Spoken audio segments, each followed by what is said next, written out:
Mas infelizmente a notícia não é boa. A conta de energia elétrica deve subir 8,6% neste ano. A estimativa consta na segunda edição do boletim Infotarifas, que é publicado pela Agência Nacional de Energia Elétrica, a ANEEL. Essa previsão ficou acima das projeções de inflação, que atualmente indicam 5,8% de alta no IGPM e 4,9% para o IPCA. Apesar da estimativa de alta, a ANEEL informou que recursos de uso do bem público serão usados para tentar reduzir o impacto nas tarifas aos consumidores nas regiões atendidas pela Sudam e pela Sudene, ou seja, no norte e nordeste do Brasil.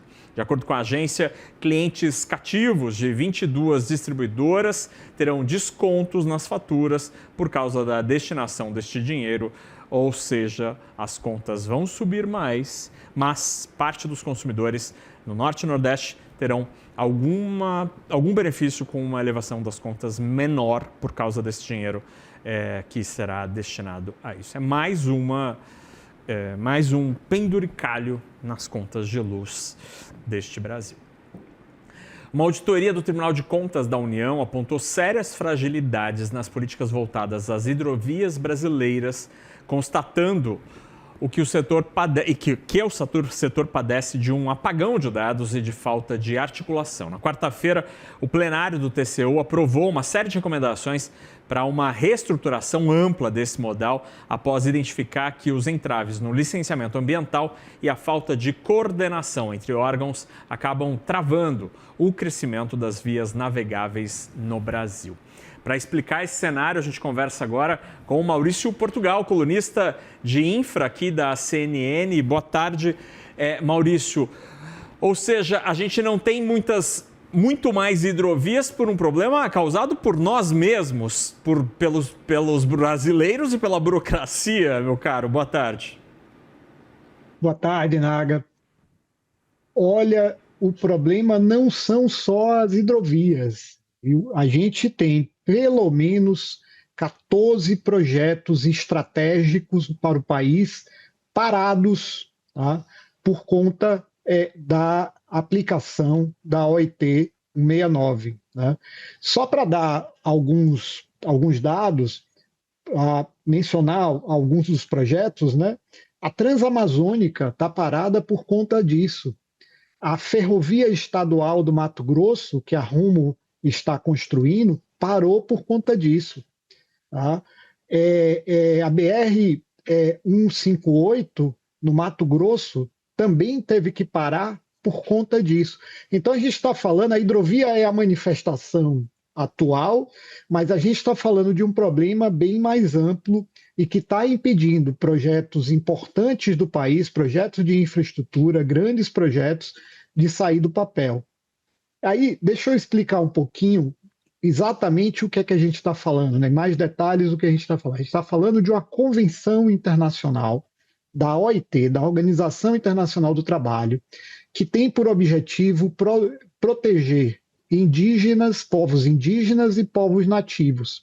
Essa convenção fala que é preciso, toda vez que se toma, que um Estado, que um poder público toma uma decisão que afeta comunidades indígenas ou comunidades tradicionais, essa convenção exige o que eles chamam de CLPI, consulta livre, prévia e informada dessas comunidades. Não há essa convenção já é norma de direito interno do Brasil desde 2004. Tá? E o Supremo Tribunal Federal, em 2008, tomou uma decisão que todos os tratados internacionais que o Brasil seja parte, que tratem de questões relacionadas a direitos humanos, são regras supralegais. Então, a Convenção OIT 169 está acima da lei brasileira. Tá? Ela só pode ser atacada por inconstitucionalidade. E qual é o problema que a gente tem? A gente não tem regulamentação dessa convenção. Então, ficam os órgãos de proteção dos povos tradicionais e indígenas estabelecendo, caso a caso, que regras devem ser seguidas para essa consulta. Né? E, muitas vezes, a decisão desses órgãos, o Ministério Público diverge da decisão desses órgãos. as ONGs ambientais divergem das decisões desses órgãos e leva essas questões à justiça, e os projetos estão parando por conta disso, Naga. Olha, é muito triste pensar que tem esse clash, assim, esse embate de percepções e de leitura da legislação e de como a gente não consegue estar na mesma página. O que te parece, Maurício, que deveria ser feito para evitar esse tipo de surpresa que acaba gerando insegurança no investidor que tenta entrar nesse segmento que tem tanto potencial, mas que tem, ao mesmo tempo, sofre de tantos solavancos? Teria como, por exemplo, ter uma compreensão talvez mais técnica por parte da justiça? Olha, eu acho que a solução é a gente regulamentar, né? Regulamentar por lei, por decreto, a forma tem que definir, mas é preciso regulamentar a aplicação dessa convenção. Assim, pra você ter uma ideia,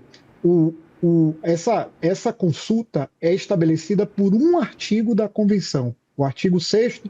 O artigo 15 tem lá alguma referência que pode modificar um pouquinho o entendimento do artigo 6º, mas é um artigo. A gente precisaria regulamentar o fato gerador da consulta, né, quando é que ela é exigível. Tem casos que se exigiu consulta, caso da Ferrogrão, se exige que consulte uma comunidade que está a 164 quilômetros da Ferrogrão, né? Achar que tem uma influência da Ferrogrão sobre a comunidade nessa distância não me parece uma coisa razoável. É preciso definir quem tem que ser consultado, né? Momento e etapas do procedimento, conteúdo mínimo da informação devida que tem que ser dada a esses povos, né? E os efeitos jurídicos do resultado, porque ainda há quem ache que a consulta tem que ser feita com o objetivo, não apenas com o objetivo de obter o consenso, mas se não obtiver o consenso, não se poderia fazer o projeto. E tem uma decisão da Corte Internacional de Direitos Humanos, Corte Interamericana de Direitos Humanos, no caso de Suriname contra o povo Saracurama, que diz, lamentavelmente diz, que projetos de grande porte, nos projetos de grande porte, as comunidades indígenas têm direito a vetar esses projetos, né? O que não me parece de forma alguma razoável ou compatível com a nossa Constituição, né? Mas é direito interno, porque o Brasil é parte do tratado que criou a Corte Interamericana de Direitos Humanos. Muito bem, Maurício Portugal, colunista de infra aqui da CNN, abordando mais essa dificuldade para o setor de infraestrutura aqui no Brasil. Maurício, obrigado. Qual que é o teu palpite para o sábado? Olha, eu tô tão pessimista que é melhor eu não falar. Oh. Mas assim, só para mim, assim, ninguém tá ouvindo. Eu tô mais animado com as festas de abertura que vão acontecer no Canadá e nos Estados Unidos. Essas eu vou assistir amanhã. Mas o jogo a gente vê. Maurício Portugal, que acha que não tá, a nossa seleção não tem tanta infraestrutura assim para ter uma boa campanha. A ver, tomara que você esteja errado, meu cara. Tomara. Obrigado, bom fim de semana.